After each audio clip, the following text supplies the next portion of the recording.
चिंटू अपने घर का नामकरण करता है, तभी ये कुत्ता नीचे से आग सटा देता है। खत्म। फिर साला कुत्ता। तो चिंटू फिर से एक नया बिल्डिंग खड़ा करता है। ये देख असली असली। लेकिन कुत्ता उसका बिल्डिंग काट के खाई में फेंक देता है। और फिर तभी बारिश होने लगता है, तो डायलॉग मारता है, तेरे नाम का कुत्ता पालो साले। तेज बारिश में कुत्ता खर्राटे लेके सो रहा था। तभी चिंटू उसका छत गायब कर देता है। तो कुत्ता औरत कुत्ते को घर में रख लेती है, पर आदमी चिल्लाने लगता है। तभी दरवाजे पर चिंटू का एंट्री होता है। आदमी चिंटू पे चिल्लाने लगता है, तो चिंटू नाटक करने लगता है। चैप्टर क्लोज हो गया। औरत चिंटू को बेड पर सुलाकर कुत्ते से बोलता है, दोनों आपस में झगड़ना मत, प्यार से रहना। लेकिन औरत के अंदर जाते ही कुत्ता, तो चिंटू अंदर से फिर उसके पीछे दौड़ता, तो ढक्कन आगे कर देता है। कुत्ता और चिंटू झगड़ रहा था, तभी आदमी नींद में चलते हुए आता है, तो दोनों फ्रिज में घुस जाता है। अच्छा। फिर आदमी फ्रिज से कुत्ते को चिकन समझकर बाहर कर लेता है और चिंटू को सॉस समझकर। कुत्ता का काम तमाम होने वाला था। नहीं। कुत्ता पीछे खिसकता और घड़ी को रखकर निकल लेता, तो आदमी घड़ी को ही चिकन समझकर काट देता है और चिंटू का टोपी उठाकर सॉस डालता है, तो साला चिंटू भी उसी तरह नाटक के मुंह में सिगार ठूस देता है।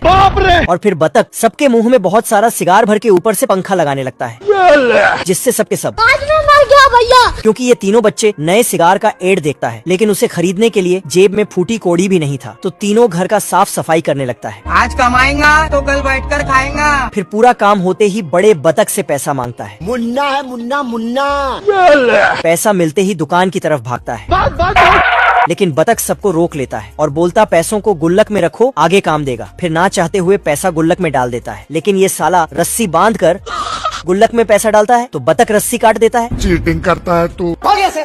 बतख गुल्लक रख के सोने चला जाता है, तभी दो नालायक अंदर घुसते हैं।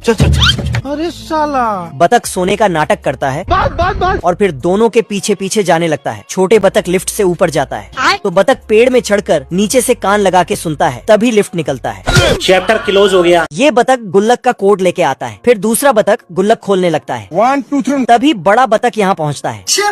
फिर छोटा बतख ने जैसे ही पैसा निकाला, क्या रे भिख मंगिया? बड़ा बतख उन सबको डांट कर गुल्लक वापस ले लेता है। भारी मिस्टेक हो गया सर। बतख बकते हुए पीछे जाता है। खत्म। क्या कर सकता हूँ यार? फिर गुल्लक को अपने पास रखकर सो जाता है। तभी तीनों बच्चे मछली का कांटा लेके ऊपर जाता है। अब देख तू। और कांटे से धीरे धीरे बतख के हाथों को गुल्लक से दूर करता है। फिर गुल्लक को ऊपर खींचने लगता। बतख किसी तरह गुल्लक को ऊपर खींचता है, अरे दादा रे। लेकिन पकड़ने से पहले ही नीचे टपक जाता है, तो छोटा बतख फट से नीचे जाके पकड़ लेता है, पर गुल्लक का पैसा बतख पे। गुल्लक को ऊपर खींच लेता है, तो छोटा बतख बच जाता है। मैंने कुछ नहीं किया। लेकिन बड़ा बतख बाप रे। साला पैसा बटोर कर भाग जाता है। और ये बतख तो लॉक खोल के देखता है। बतख दूरबीन लगाकर छोटे बतख को देखता है। साला छोटे बतख लोग तो सिगार खरीद कर आ रहा था, साले को छोड़ूंगा नहीं। तो बतख उनके आने से पहले उसके घर में जाके छिप जाता है। छोटे बतख लोग आते हैं और सिगार खोल के, आज तो मजा आने वाला है। तभी साला बड़ा बतख इसके मुंह में सिगार ठुसकर लाइटर सटा देता है। तुम्हें शर्म है कुछ? नहीं। और इन दोनों के मुंह में भी भर देता है। बीड़ी। सबका हाल बेहाल हो जाता है, लेकिन साला बतख सारा सिगार एक ही बार में, तो सबके सब। मम्मी रे। तभी बतख को एक चिट्ठी मिलता है, जिसमें लिखा था, ये सिगार बतख चाचा के लिए है, मतलब इसके लिए ही खरीदा था। तभी बतख को होश आया कि मुझसे भारी मिस्टेक हो गया सर। फिर तो बतख बहुत छोटा हो जाता है। ये मुर्गा दीवार में पेंट करके एक दरवाजा बनाता है और फिर जाके कुत्ते को,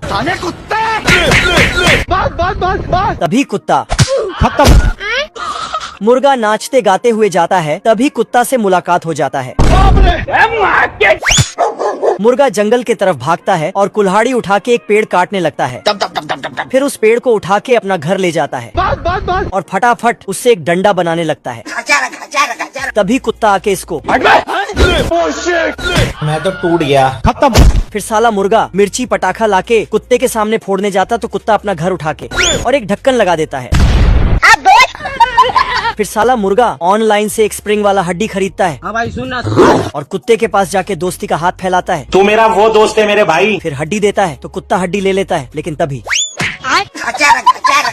मुर्गा पाइप वाइप जोड़कर उसमें एक पटाखा भरकर फूंक मारता है, जो कुत्ते के पास जाके गिरता है।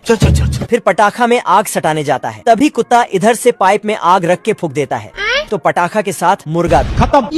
इस बार घर छोड़ देना है, इज्जत नहीं है भाई। कुत्ता चुपके से तरबूज उठाकर लाता है और साले कुत्ते। फिर जाके सो जाता है। तभी साला मुर्गा पीछे से आता है और कुत्ते को, फिर मुर्गा वहाँ से भाग जाता है। बस। तो कुत्ता उसके पीछे। तभी मुर्गा आके, चुप कर बे कुत्ते।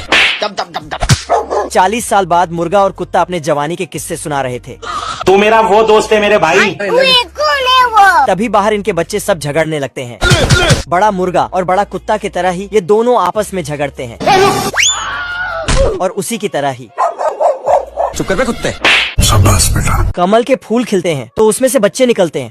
बच्चे उठते ही कूद कूद कर नहाने लगते हैं। लेकिन एक नालायक बच्चा अभी भी सो रहा था। तभी कमल फूल इसको, उठा के पटकूंगा। थोड़ा बाल वाल सेट करके नहाने जाता है। लेकिन पानी में पैर डालते ही बाप रे। तभी कमल फूल। सभी बच्चे मजे कर रहे थे और ये साला 2 बच्चे इस नालायक को बार बार पानी में डुबा रहा था। तो बच्चा अपना पिछवाड़ा आगे कर देता है। तो ये बच्चे, फिर बच्चे कछुए पे बैठ के पुंगी बजाते हुए आगे जाता है। कुछ बच्चे हंस को फूलों से सजाकर उस पे सवारी करते हैं। पर ये बच्चा तो इधर 2-3 बच्चे मछली से स्टंट करते हैं। बड़े खतरनाक लोग हैं। बच्चे पानी से बाहर जमीन पे आते हैं और मेंढक के साथ मिलकर खेल खेलते हैं। बाप रे। ये 3 बच्चे मकड़ी के जाल में फुदकते हैं और ये बच्चे मेंढक को घोड़ा बना के सवारी करता है। गजब। ये मेंढक कुछ इस तरह चिल्लाता है। इधर ये बच्चा फूल का पंखुड़ी तोड़कर लाल गमछा बनाता है। आजा। ठीक है समझ गया। फिर ये 2 बच्चे मेंढक को आजाद कर देते हैं। तो मेंढक फिर से वापस आता है। आजा। सिस्टम पार देंगे। साला ये बच्चा मेंढक को लाल गमछा दिखाकर मजे लेता है। तभी मेंढक फूल के पौधे से टकरा जाता है तो उसमें से बहुत सारे बच्चे टपकते हैं। बस। लेकिन मेंढक का सर एक फूल में अटक जाता है क्योंकि ये मेंढक वाला सांड है। चीर दूंगा, फाड़ दूंगा साले। बाप रे। मेंढक बच्चे के पीछे बहुत तेजी से दौड़ता है जिससे पिंजरे में टकरा जाता है। फिर किसी तरह फूल से आजाद होकर ये बच्चा फूल में उछल कूद कर रहा था। लेकिन तभी वहाँ निकल के छिप जाता है। कौन है बे? खेल कूद होते ही सब बच्चे नाव में बैठकर वापस आने लगता है और शाम की घंटी बजते ही सब बच्चे कमल फूल के अंदर सो जाते हैं।